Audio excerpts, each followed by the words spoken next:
Dear Mrs. LaRue, Letters from Obedience School. Written and illustrated by Mark Teague.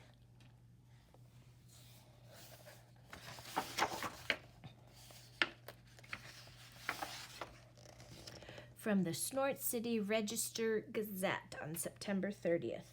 Local dog enters obedience school. Here's Ike LaRue. Citing a long list of behavioral problems, Snort City resident Gertrude R. LaRue yesterday enrolled her dog, Ike, in the Igor Brotweiler Canine Academy. Established in 1953, the academy has a history of dealing with such issues. "I'm at my wit's end," said Mrs. LaRue. "I love Ike, but I'm afraid he's quite spoiled. He steals food right off the kitchen counter, chases the neighbors' cats, howls whenever I'm away, and last week while I was crossing the street, he pulled me down and tore my best camel's hair coat. I just don't know what else to do." School officials were unavailable for comment.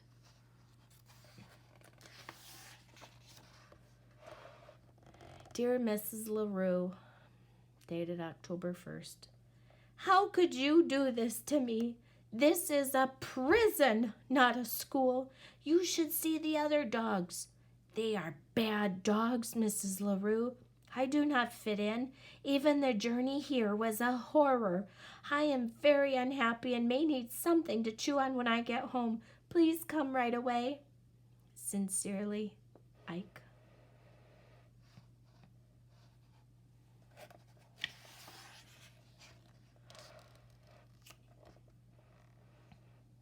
October 2nd. Dear Mrs. LaRue, were you really so upset about the chicken pie? You know, you might have discussed it with me. You could have said, "Ike, don't eat the chicken pie. I'm saving it for dinner." Would that have been so difficult? It would have prevented a lot of hard feelings. Needless to say, I am being horribly mistreated. You say I should be patient and accept that I'll be here through the term. Are you aware that the term lasts 2 months? Do you know how long that is in dog years? Sincerely, Ike. October 3rd.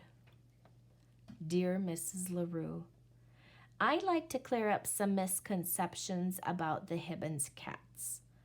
First, they're hardly the little angels Mrs. Hibbins makes them out to be. Second, how should I know what they were doing on the fire escape in the middle of January? They were being a bit melodramatic, don't you think? The way they cried and refused to come down. It's hard to believe they were really sick for 3 whole days, but you know cats. Your dog, Ike. October 4th. Oh, dear Mrs. LaRue, you should see what goes around down here. The way the warden, Miss Klondike, barks orders is shocking. Day after day, I'm forced to perform the most meaningless tasks. Today it was sit and roll over all day long. I flatly refuse to roll over. It's ridiculous. I won't do it. Of course, I was severely punished. And another thing, who will help you cross the street while I'm away? You know you have a bad habit of not looking both ways. Think of all the times I've saved you. Well, there was that one time anyway. I must say you weren't very grateful, complaining on and on about the tiny rip in your ratty old coat. But the point is, you need me. Yours, Ike.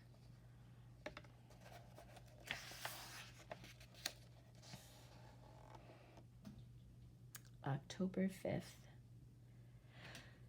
Dear Mrs. LaRue, the guards here are all caught up in this good dog, bad dog thing. I hear it constantly. Good dog, Ike. Don't be a bad dog, Ike. Is it really so good to sit still like a lummox all day? Nevertheless, I refuse to be broken. Miss Klondike has taken my typewriter. She claims it disturbs the other dogs. Does anybody care that the other dogs disturb me? Yours, Ike.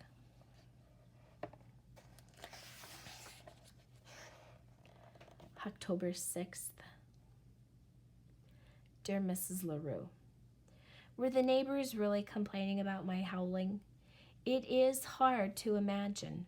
First, I don't howl that much.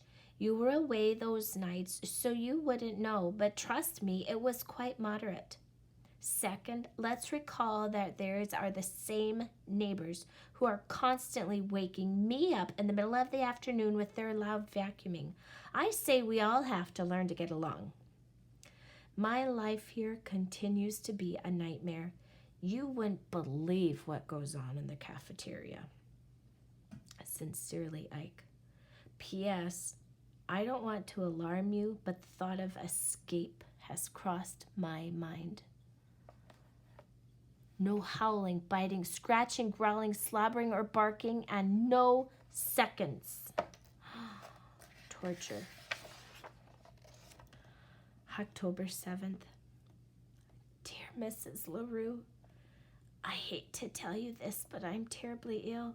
It started in my paw, causing me to limp all day.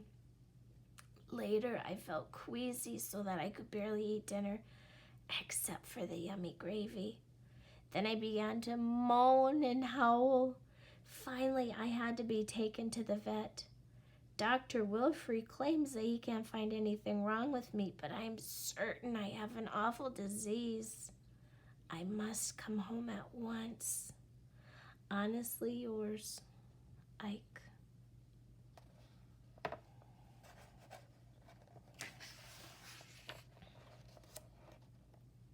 October 8th.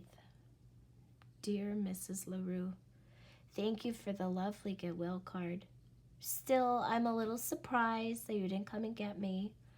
I know what Dr. Wilfrey says, but is it really wise to take risks with one's health?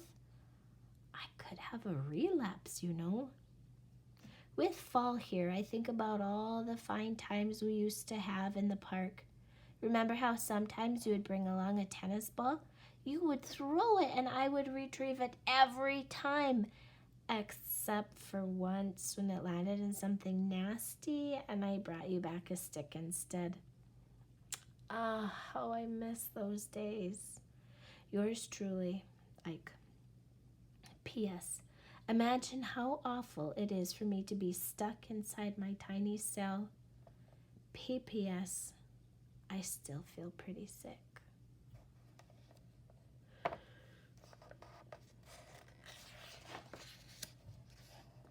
October 9th. Dear Mrs. LaRue, by the time you read this, I will be gone. I have decided to attempt a daring escape. I'm sorry it has come to this, since I am really a very good dog, but frankly, you left me no choice. How sad it is not to be appreciated. From now on, I'll wander from town to town without a home, or even any dog food, most likely. Such is the life of a desperate outlaw. I will try to write you from time to time as I carry on with my life of hardship and danger. Your lonely fugitive, Ike.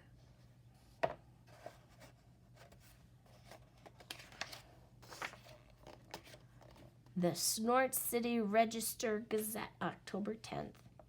LaRue escapes doggy detention. Former Snort City resident Ike LaRue escaped last night from the dormitory at the Igor Brotweiler Canine Academy. The dog is described as toothy by local police. His current whereabouts are unknown. To be honest, I thought he was bluffing when he told me he was planning to escape, said a visibly upset Gertrude R. LaRue, the dog's owner. Ike tends to be a bit melodramatic, you know. Now I can only pray that he'll come back.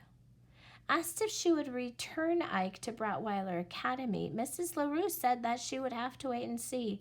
He's a good dog, basically, but he can be difficult.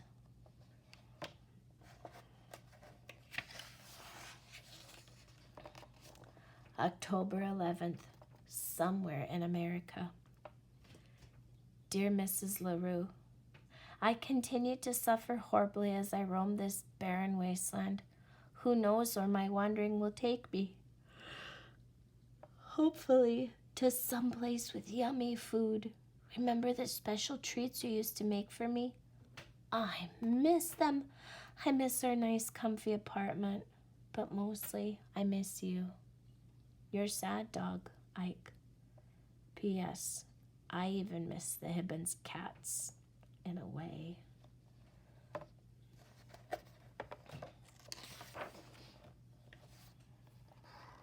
October 12th, still somewhere. Dear Mrs. LaRue, the world is a hard and cruel place for a stray dog. You would scarcely believe the misery I've endured, so I have decided to return home. You may try to lock me up again, but that is a risk I must take. And frankly, even more than myself, I worry about you. You may not know it, Mrs. LaRue, but you need a dog. Your misunderstood friend, Ike.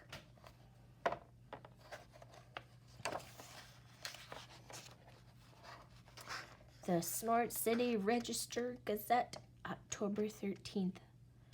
Hero dog saves owner. Ike LaRue, until recently a student at the Igor Bratweiler Canine Academy, returned to Snort City yesterday in dramatic fashion. In fact, he arrived just in time to rescue his owner, Gertrude R. LaRue of 2nd Avenue, from an oncoming truck. Mrs. LaRue had made the trip downtown to purchase a new camel's hair coat. Apparently, she neglected to look both ways before stepping out into traffic. The daring rescue was witnessed by several onlookers, including Patrolman Newton Smitzer. He rolled right across 2 lanes of traffic to get at her, said Smitzer. It was really something. I haven't seen rolling like that since I left the police academy.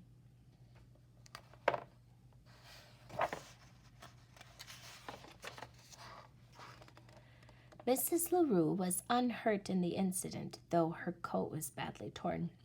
I don't care about that, she said. I'm just happy to have my Ike back home where he belongs. LaRue said she plans to throw a big party for the dog. All the neighbors will be there, and I'm going to serve Ike's favorite dishes. I bet he can't wait to taste the chicken pie.